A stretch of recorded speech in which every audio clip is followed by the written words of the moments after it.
Hello everyone, and welcome to my channel. This is an educational channel. We try to check out all kinds of things that you probably never heard about, but if you did, they might change your whole life.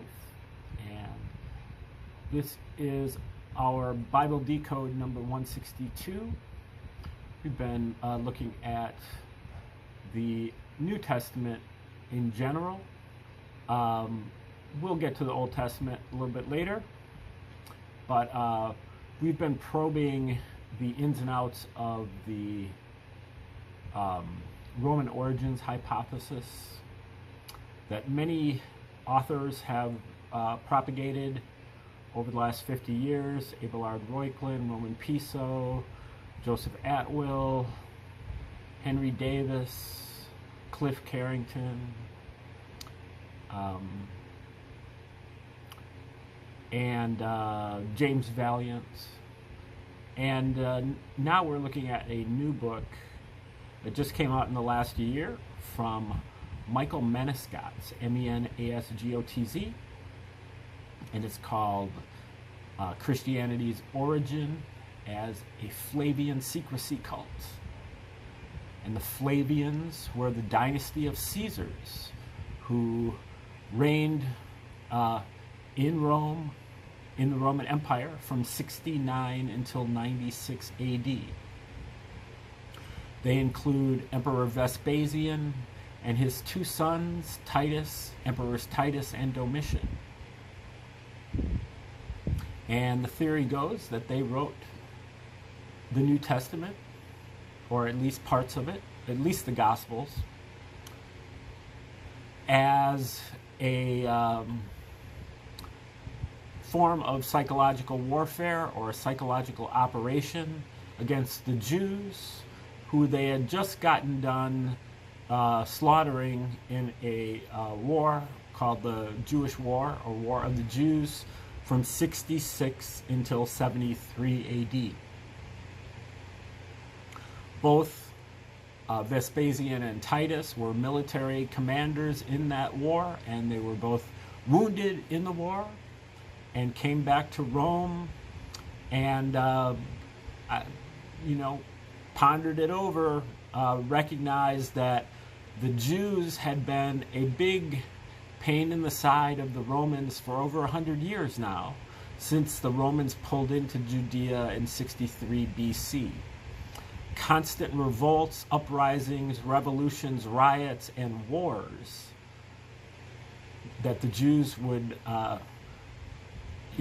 break out among the Jews over various, what the Romans considered to be, overreactions to what the Romans were trying to do to the Jews. They chalked it up to the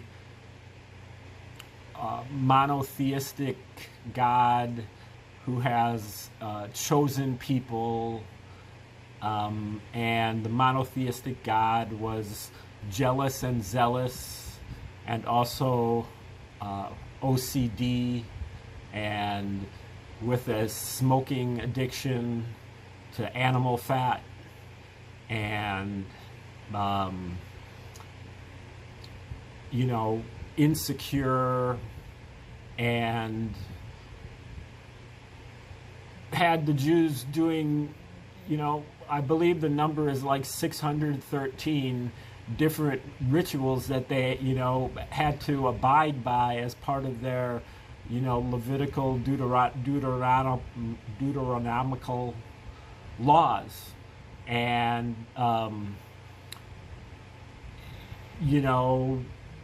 the Jews were also waiting for a Messiah. A military Messiah is what they were waiting for, that would help them kick out the Romans. And so the Romans just tried to nip it in the bud, and they wrote a story about a Jewish Messiah who instead was a Prince of Peace and believed in rendering unto Caesar what is Caesar's, to walk an extra mile with the Roman soldiers' pack, to believe that the Roman slave owner had the greatest faith in all of Judea, and to turn the other cheek to oppression, while at the very same time going outside the Jewish temple and overturning the tables of the Jewish money changers and disrupting the commerce of the Jewish vendors outside of the temple, selling pigeons and doves and other small animals for the sacrifice. So in other words, Jesus is taking aim at the Jewish rituals, while at the same time being utterly deferential to the Romans. Just like you would expect a Jew to do, right? And so they wrote these Gospels. They backdated the story by 40 plus years, set it in the early 30s. And then at the same time, they wrote a history. This is the Caesars. They wrote a history of the war between the Jews and the Romans. And that work came out in 7 volumes, 7 short volumes, under the name of Josephus. And it's called Jewish War, or War of the Jews. And Josephus is known by history as one of its greatest progenitors, especially during ancient times, and probably the most important author of antiquity. Historian, and the best known, mainly because Josephus corroborates the existence of Jesus in his writings. But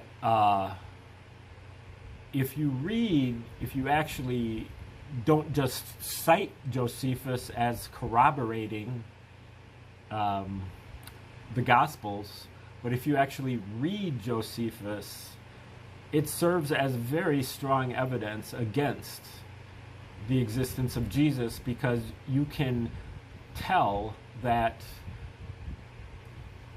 the author Josephus, whoever Josephus was, we know that he was an insider to the Roman royal family, and he was living at Caesar's palace, and he, the story, the history emanated from Rome. Whoever Josephus was, he also wrote the Gospels. At the same time, for the same reason, by the same people. Whether Josephus was one person or a team of people or whatever, the parallels between Josephus and the Gospels are unmistakable and impossible to ignore once you see them, and they're not hard to find. For example, Jesus has a 3-year ministry in Judea from 30 to 33 AD. Titus, the future emperor, at this time a military commander in control of the Roman forces in this war, if you read Josephus, you can see that Titus has a 3-year military campaign in Judea. And the 3-year ministry and the 3-year military campaign are parallels. Every place that Titus goes, Jesus also goes, in the same order. And every event that Titus undergoes, Jesus also undergoes a conceptually parallel event. And each one of the events is exactly 40 years apart.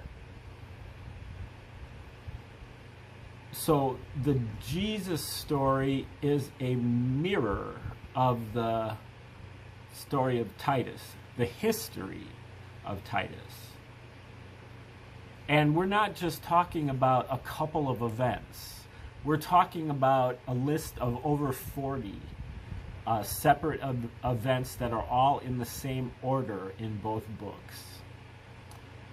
But that's just scratching the surface. There are also a matter of the prophecies. There are a number of prophecies that Jesus makes in the New Testament, and they are fulfilled in the pages of War of the Jews. And many of them are fulfilled by Titus. A lot of the ancients recognized that Titus was the second coming of Jesus, not somebody that we're still waiting for now, 1,950 years later, and reading the book of Revelation to figure it out.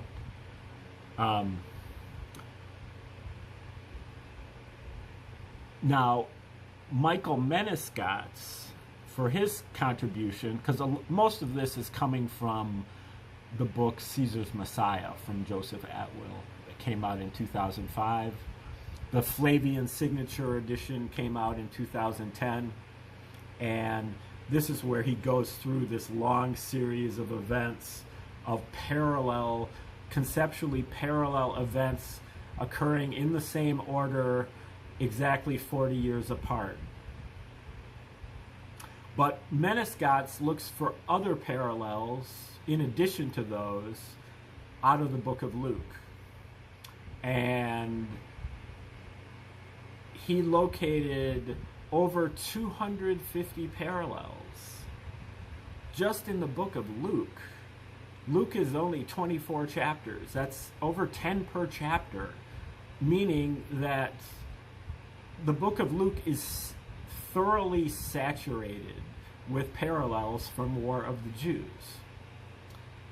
And in this book, he goes over all of those parallels. And some of them are seemingly irrelevant and could be easily dismissed as coincidence. Except that you have dozens and dozens and dozens of them. And then some of them are much stronger than that and are clearly put together with great care and skill, and are usually very well hidden, difficult to spot, but once you spot them, it's unmistakable. And then about 1 or 2 dozen of them maybe, I don't know, I'd have to catalog them all, but a number of them are so strong that they stand up just by themselves without even, you can't dismiss them as coincidental, even just one of them. They're so strong. They literally are devastating because it's a mockery. The Romans are mocking the Jews. They're ridiculing the Jews and anybody else who believes in this story. And so if you finally break the code and recognize what's really being said, you will be insulted by what's being said. They're having fun at your expense. And a lot of it is not only is it mean-spirited, but much of it is bawdy and pornographic and cannibalistic and you name it. It's a lot of it's in really bad, poor taste. This is what the Romans were. The Romans loved to play word games, puns, riddles, name switching, and enigmas, codes, and they also loved their psychological operations. They created several other religions at this very time. Titus created at least 2 other religions, And Vespasian created at least one other religion. So this is right up their alley. Not to mention that it is written in the New Testament and Josephus are both written in Greek. Although I've heard that Josephus is written in a slightly different kind of Greek, which I find to be pretty interesting and hard to explain, that Josephus is written in a slightly different kind of Greek than the New Testament. I'm not an expert on Greek, and so I'm not quite aware of the differences. I'm trying to learn Greek, by the way, but I'm a slow study on not really having that much time, because I'm trying to learn Hebrew and trying to learn Latin and trying to learn Sumerian at the same time. It's not, not going to go too far unless I, really buckle down. Anyway, not only did Menasgotz find over 250 parallels, but he charted them on a graph. He put the book of Luke on the vertical axis and War of the Jews on the horizontal axis. Wherever he found, he's kind of was following a lead that he got out of Luke 9:62, which talks about kind of like constellations, in particular the Plow, which is the Big Dipper. And I think he got some kind of hint that he should chart these, put them up on a graph, like a star chart. And so he put a dot at or a star at every location that he found a parallel. And as you can see in the thumbnail, he constructed 5 near-perfect letters in Latin. APTVS. Latin being the language of the Roman Caesars. Greek was the kind of lingua, just the main language used by commoners in Rome, but also used by the royals.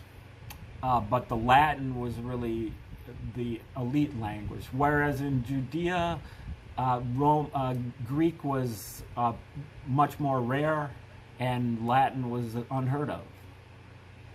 Maybe that's an overstatement. I won't say unheard of, but not used. So this APTVS, we're trying to figure out what that's all about, but the main point is that not only did the Romans write the book of Luke, but they signed their name to it. And that AP, not sure, but the TVS would be Titus Vespasian, and the AP may be something having to do with Arius Piso, one of the insider shadow emperors under Titus and Vespasian, or possibly Aegian Pneuma with a silent P, that is the Holy Spirit, which would be Domitian, the younger brother of Titus. So that would be the Father, the Son, and the Holy Spirit. Father Vespasian, Son Titus, Holy Spirit Domitian. And not sure. But now he's kind of gone over all this, and now he's kind of getting into the issue that Joseph Atwill addressed in his second book, which is that many authors throughout history, many people throughout history, have become aware of the fact that the Romans wrote the New Testament. And one of the main people is William Shakespeare. Joseph Atwill claims that all 39 or so of his plays are about the subject of the Romans wrote the New Testament. And William Shakespeare was actually a Jewish woman named Amelia Bassano, who was from Italy. And Menasgotz is looking at this right now. So he's saying that Menasgotz goes over a few of Shakespeare's plays as well, including Romeo and Juliet. and also Titus Andronicus. And he is saying that he believes that Shakespeare was aware of the APTVS signature. Its meaning as apt or fitting, which is a word that's used in the book of Luke twice, I believe, apt in Greek, and its portrayal as a constellation, as well as the link to the constellation of the Plough, the Big Dipper, and its 7 stars. So he's quoting a little Shakespeare here. From the 12th night, I know thy constellation is right apt. And here in Cymbeline, it says, Lucius, upon learning of tablet provided by the god Jupiter, father of Heracles or Hercules, who is similarly referred to elsewhere in the play, declares, Thou, Leonardus, are the lion's whelp. Lion in Hebrew being Ari, enabling this to be a reference to Arius Piso, which is, I think, kind of a reach, but whose initials form the first 2 letters of the APTVS pattern, the signature meaning apt or fitting. The fit and apt construction of thy name, being Leonidas, doth import so much. Well, so Shakespeare has used apt a couple times. Now, from King Lear, we make guilty of our disasters, the sun, the moon, and stars, as if we were villains on necessity, fools by heavenly compulsion, knaves, thieves, and treachers by spherical predominance. His goatish disposition to the charge of a star. My father compounded with my mother under the dragon's tail, which is a reference to Revelation 12:4. The dragon tail sweeps 1/3 of the stars from heaven to earth. Back to Shakespeare. And my nativity was under Ursa Major, constellation of the Plough. Had the maidenliest star in the firmament twinkled on my bastardizing,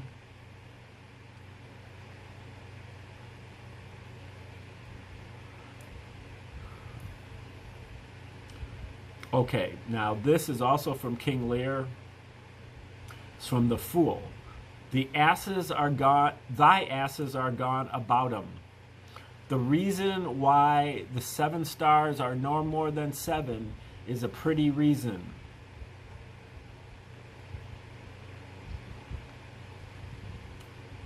I'm not big into Shakespeare, but this is not, this kind of evidence is not convincing at all to me. But I'm, like I said, I don't know how to read this stuff very well, and if everything falls into place and it's like everything is like that, where each sentence you can figure out what it means because you're looking at it through that lens, then I can get with this. But just this kind of sampling of just a paragraph here or there, it's cherry picking the same way a lot of Christians cherry pick the Bible. You can find a lot of good stuff in there to cite, but you're ignoring a lot of just really disgusting and almost embarrassing stuff.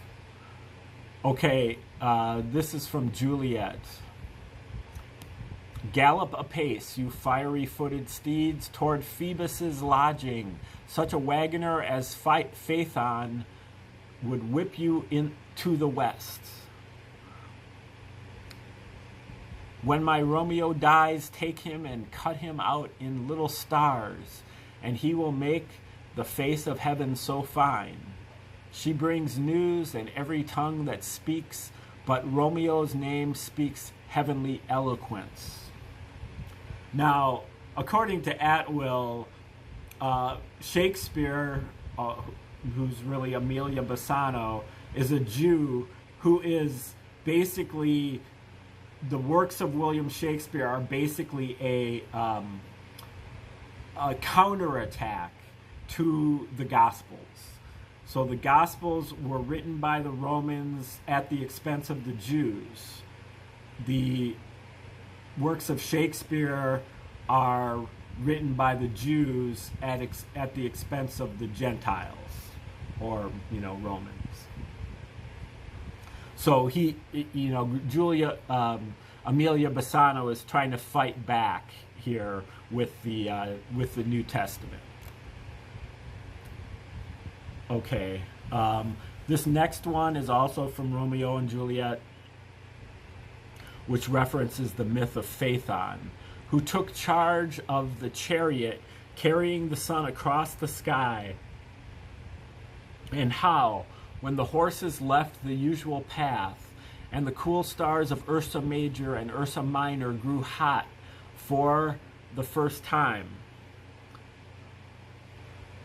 and Butes, I think that's a character, fled in confusion, hampered by the plow. Butes is a constellation next to the plow, who, according to one myth, invented the plow and was memorialized for his ingenuity as a constellation. And finally, another from Romeo and Juliet. As Romeo dies, "Here will I set up my everlasting rest, and shake the yoke of inauspicious stars from this world-wearied flesh." Well, I can see that, because the Romans are putting themselves up into the stars. They're thinking that they are deified, and so they go up into the stars, into the heavens, and they become the stars when they leave the earth. And that's a pretty common thing that they believe. So looked at in that light, I can see that, but I don't consider it to be strong evidence. Just, Romeo and Juliet's 100 pages long, and to be able to cite, three quotes from it doesn't really move the needle for me. Now, if you read Atwill, it's a little bit more convincing, I think. Now, but that's the actual subject of Atwill's book. Menasgotz is pretty much done with his presentation. He's just musing about this kind of stuff, as he admitted. So I'm not saying that he's just being careless with the evidence. He's admitting that this is speculative. Also, as regards the A in the APTVS potentially meaning Aries, or therefore Mars, the unknown god in Acts 19, notice that the Shakespeare plays pick up that theme too. For example, out of Henry IV, or first out of Julius Caesar, "Beware the Ides of March," which is the Roman festival of Mars.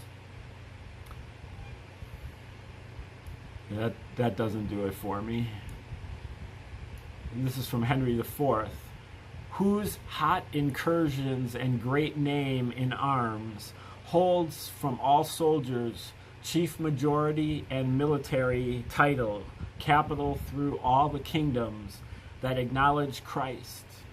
Thrice hath this Hotspur, Mars in swaddling clothes, this infant warrior in his enterprises." So he's saying this appears to associate Jesus, a baby in swaddling clothes, and Mars together. Also from Henry VI, "Mars his true moving, even as it is in the heavens, so in the earth, to this day is not known." So this links Mars as being both in the firmament and on earth with being unknown, evoking the unknown God in Acts 19. And this is from Merry Wives of Windsor. The character Pistol says, "Thou art the Mars of malcontents. I second thee," which he says is a potential reference to Aries Piso, again being the second word behind Aries or Mars. Yeah, I mean, Shakespeare wrote a lot of stuff. Just to have a few citations about Mars doesn't exceed coincidence threshold for me. I'm not saying it's wrong. I'm just saying I need more. They advance to the altar of Mars, fall on their faces before it, and then kneel. Thou mighty one, that with thy power hast turned green Neptune into purple, which is a symbol of royalty or the emperor, whose approach comets pre-warn, which is also a metaphor for the star that led the shepherds to baby Jesus. And that's from Two Noble Kinsmen. This is from Helena in All's Well That Ends Well. You were born under a charitable star. And Parolles says, under Mars, back to Helena, I especially think under Mars.